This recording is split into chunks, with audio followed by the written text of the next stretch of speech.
نه پرېږدو چې د افغانستان خاوره د چا په خلاف د چا په ضرر استعمال شي او دا وعده مو صادقانه ده او دې ته ژمن یو خو که بیا هم یو څوک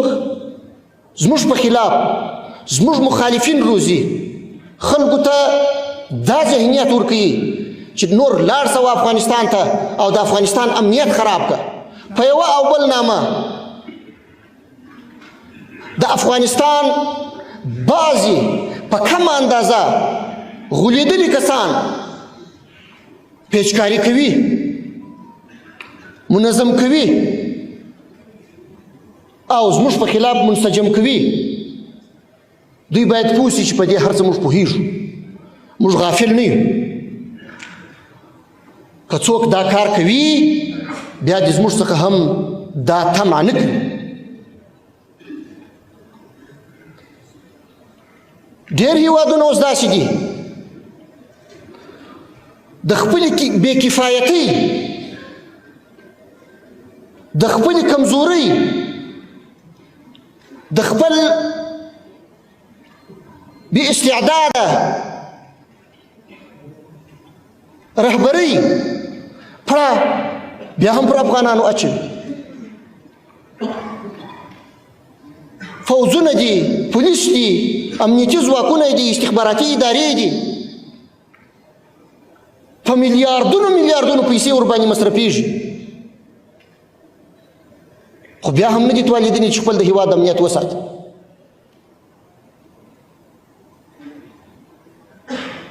امنیتي پیښې کېږي مشکلات پکښې پیښېږي خو د دې پر ځای چې د خپل ملت په سترګو کې خاورې واچي د دې پر ځای چې د مسؤلیت څخه ځان خلاص کړي د دې پر ځای چې ملت و دوی ته مخ راواړوي چې دومره مصارف او د ملت پر غاړه مو پښه ورېښې ده چې موږ تاسو ساتو موږ هېواد ساتو موږ پلانه کوو بیا هم تاسو امنیت نسي ساتلی د دې دپاره چې خپل د ملت فکرونه بلې خواته واړوي هغوی وغولوي پر افغانستان باندې اتهامات لګوي او پر افغانستان باندې د خپلو ناکامیو پړه اچوي موږ ورته وایو چې خپل مسؤلیت ته متوجه سه خپل کار ته ژمن واوسېږه خپل د هېواد امنیت وساته افغانستان مه متهموه موږ د هیڅ چا سره دښمني نه غواړو د هیڅ چا امنیت خرابولو ته تږي نه یو خو دوی باید خپل مسؤلیت وپېژني او نور افغانان او د افغانستان مظلوم ملت او دا د افغانستان د ملت نماینده حکومت تورن نه کړي خپل د ناکامیو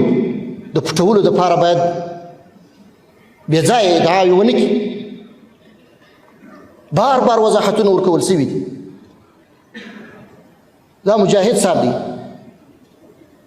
اعلامیې نشر کړي دي مرکې کړي دي بیا هم په ډېره سپین سترګۍ بله ورځ بیا یو ادعا کوي بله ورځ بیا یو تور لګي بله ورځ بیا یو تورې لګي زه ډېر ورته حیران یم چې ولې داسې کوي او باید داسې ونه کړي کېدای شي دا دوی د دې دپاره کوي چې نړۍ ته دا پیغام ورکړي چې افغانستان ستاسو دپاره هم خطر دی او افغانستان مه پرېږدئ چې په دغه حالت کې دوام وکړي خو دا ارمان به انشاءالله دا وار د افغانستان د جغرافیې دښمنان و خاورو ته وړي او هیڅکله به نه کامیابه کېږي چې بیا و افغانستان ته ناخوالې او ستونزې راولي او د افغانستان نور باید د خپل اقتصاد د ښه کولو دپاره د خپلو ګټو د ترلاسه کولو دپاره افغانستان ناامنه نه کړي او د افغانستان په ناامنه کولو کې خپلې ګټې ونه لټوي